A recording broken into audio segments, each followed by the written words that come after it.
سرية فتيان الإسلام. إنهم فتية آمنوا بربهم وزدناهم هدى.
عليكم ورحمة الله تعالى وبركاته. أهلا وسهلا ومرحبا بكم إخواننا جميعا وأخواتنا. ها قد من الله علينا بمعيتكم ومعية فتياننا فتيان الإسلام أن نجتمع مرة أخرى، عاما آخر، عيدا آخر، كي نهنئ بعضنا ونتشارك الفرحة والسعادة بقدوم عيد الفطر. فكل عام وأنتم بألف خير، وطئتم سهلا وحللتم أهلا. شهر رمضان الذي أنزل فيه القرآن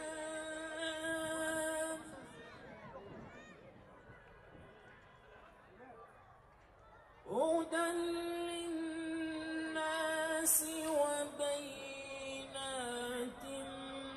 من الهدى والفرقان،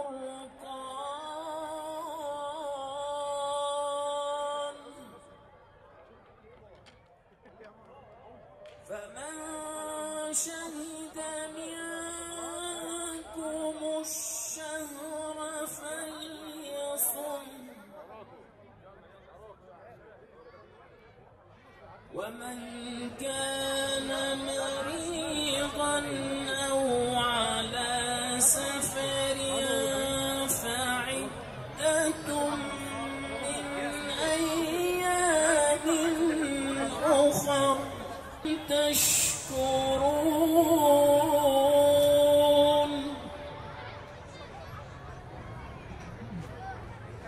وإذا سألك عبادي عني فإني قريب.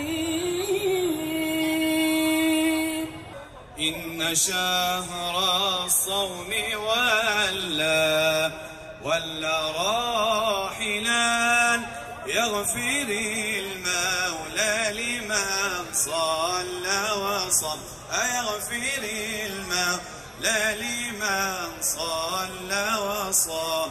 لو حشا الله لو حشا الله إن في الجنة بابا خالدا اسمه الريان من أجل الصيام، اسمه الريان من أجل الصيام. لو حشا الله لو حشا الله نشارك بالجميع إن شاء الله. يلا يا كرام لو حشا الله منك يا شهر الصيام، لو حشا الله منك يا شهر رمضان. لابد أن نسأل سؤالا أول، ألا وهو كلنا في شهر رمضان قد شعر بالتعب وشعر بشيء في جسده من الهزل، وذلك من أن قائلا يقول من كانت صائما وقائما فهذه أعمال متعبة، ولكن لا بد أن نأخذ الرسالة من ذلك العامل المجد عندما سئل وكان يعمل ليل نهار ألا تتعب؟ فأجاب قائلا من عمل بحب لن يتعب أبدا.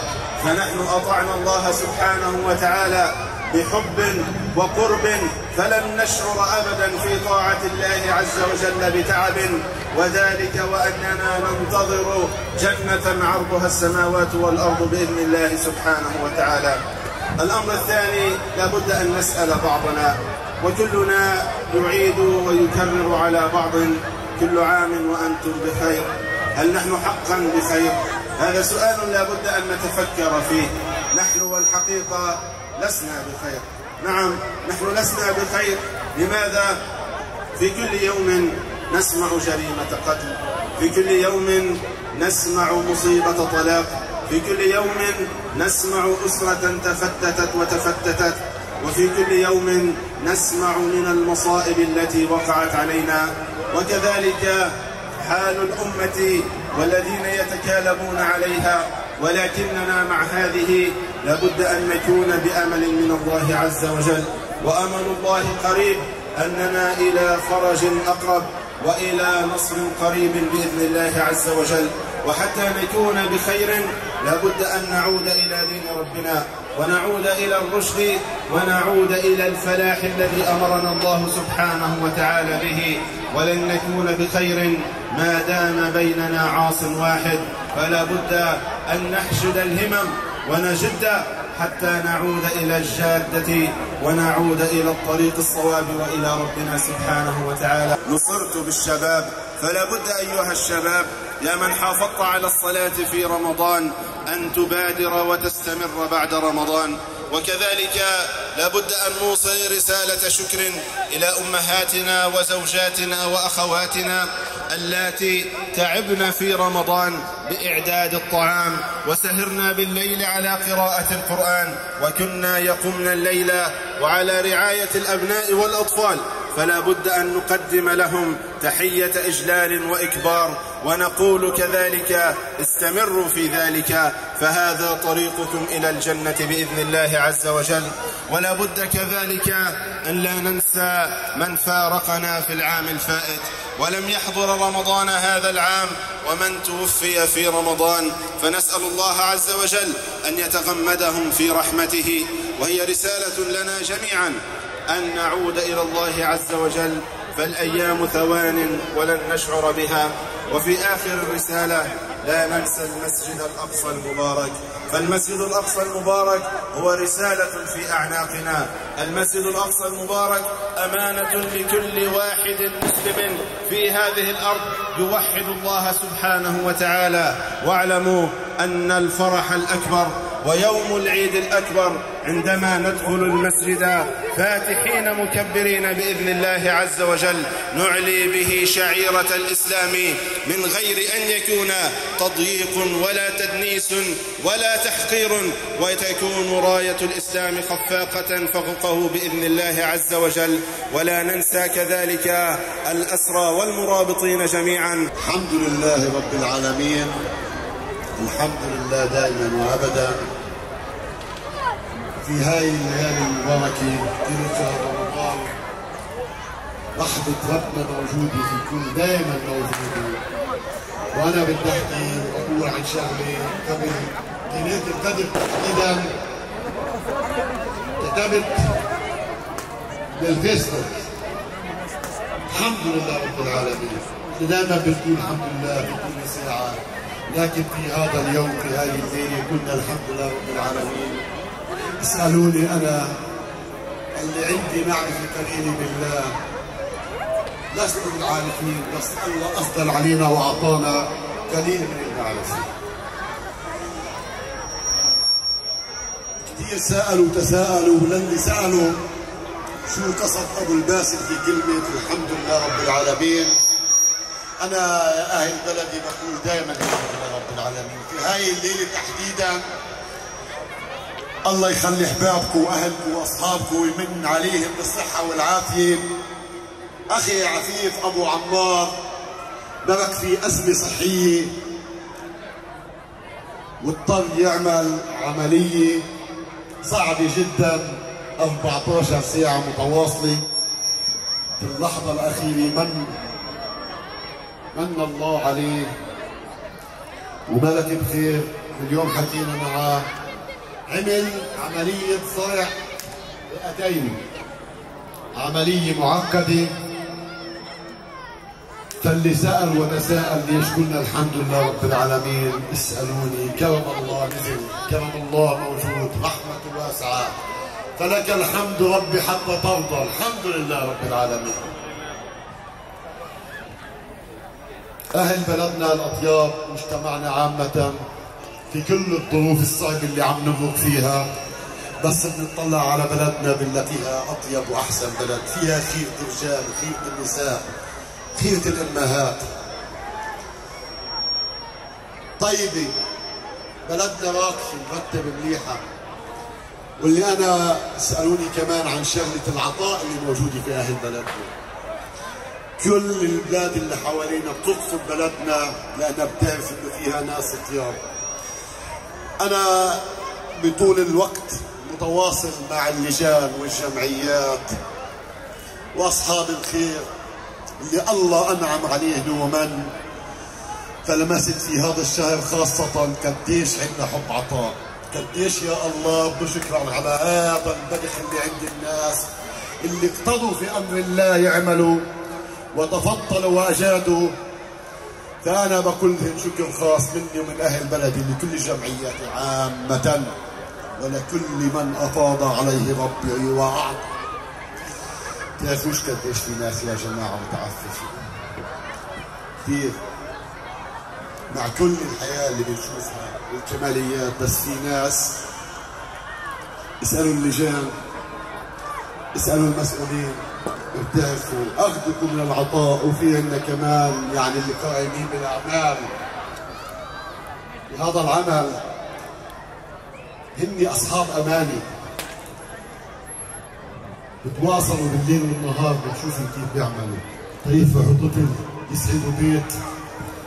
فأنا كرئيس مجلس سلطة محلية بفخر واعتزاز بقول أنا كمان بقول له الحمد لله إني أنا ابن هاي البلد، من هاي الناس اللي بتعطي. أفضل الله عليكم طول الصحة والعافية، ولكل من فقد عزيز غالي لم يبلغه العيد ربنا رحمهم الله جميعا. كمان في كم من حدا وصاني إنه بقولوا للناس اللي توفى خلص بيوت الأجر خلصت بدناش نعاود نفتحها بالعيد. وصية سيدي الشيخ شيوخنا، في ناس بتوصي إنه اطلبوا للناس بلاش يحضروا كأنه ينفتح بيت أجر ثاني. شرعا 3 أيام. أدام الله خير هذه البلد وعطاها، دمتم في دوام الصحة والعافية كل عام وبلدي بألف خير، كل عام وعمود شعبنا في دوام الصحة والعافية في ألف خير، في أمن وأمان، كل عام وأنتم وأهل بلدنا عامة في ألف خير. أهنئكم ونفسي والأمتين العربية والإسلامية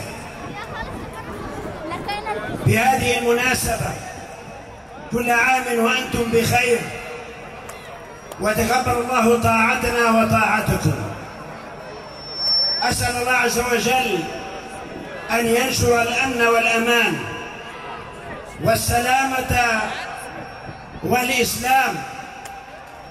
لماذا؟ لأننا حقيقة كما تحدث رئيس المجلس نحن بحاجة إلى المحبة والمودة، لأن المشاعر حقيقة جفت هنا وهناك، نلوع بمن قتل هنا وهناك، لا حرمة صيام ولا حرمة إنسان ولا حرمة شهر. على أي حال تلك هي الدنيا، لا تصفو ولا تروق. ما أجملها من لحظات، وما أجملها من مناسبة إذ نرى البسمة تلوح على الشفاه والوجوه من أثر الطاعة، ولتكبروا الله على ما هداكم ولعلكم تشكرون. فهنيئا لك يا من صمت بجوارحك وبلسانك عن محارم الله وعن الرفث وعن القول البذيء. هنيئا لك يا من داومت على الصلوات في المسجد. هنيئا لك يا من تعاهدت كتاب الله، وخير جليس وأنيس كتاب الله عز وجل في هذا الشهر. هنيئا لك يا من تصدقت بمالك، لأن الإسلام يدعو إلى التجافل، ونحن بحمد الله عز وجل وبفضل الله عز وجل كما أسلف رئيس المجلس الرين بخير وإلى بخير، وستبقى بخير. ورسالة أخيرة بالمناسبة أوجهها لرئيس المجلس أبو باسل، أسأل الله عز وجل أن يتم الصحة والنعمة والشفاء العاجل لأخينا أبي عمار عفيف بصول. والله حقا إنها نعمة، وكما قال عندما سئل الحمد لله، دائما المسلم المؤمن يحمد الله عز وجل على السراء والضراء، فهي نعمة من الله الصحة، وما أدراك ما الصحة. هنيئا لكم في هذا اللقاء الطيب، وأنا أرى الوجوه المسفرة الضاحكة من أثر العبادة والطاعة. أعاد الله علينا وعلى الأمتين بالأمن والأمان، والبلاد ترفل بالأمن والإيمان. كل عام وأنتم بخير، وتقبل الله طاعتكم جميعا، والسلام عليكم ورحمة الله تعالى وبركاته. صلى الله على محمد صلى الله عليه وسلم. هلل طيبة وقالت مرحبا بالزائرين. صلى الله على محمد صلى الله عليه وسلم. هلل طيبة وقالت مرحبا بالمحبين. صلى الله عليه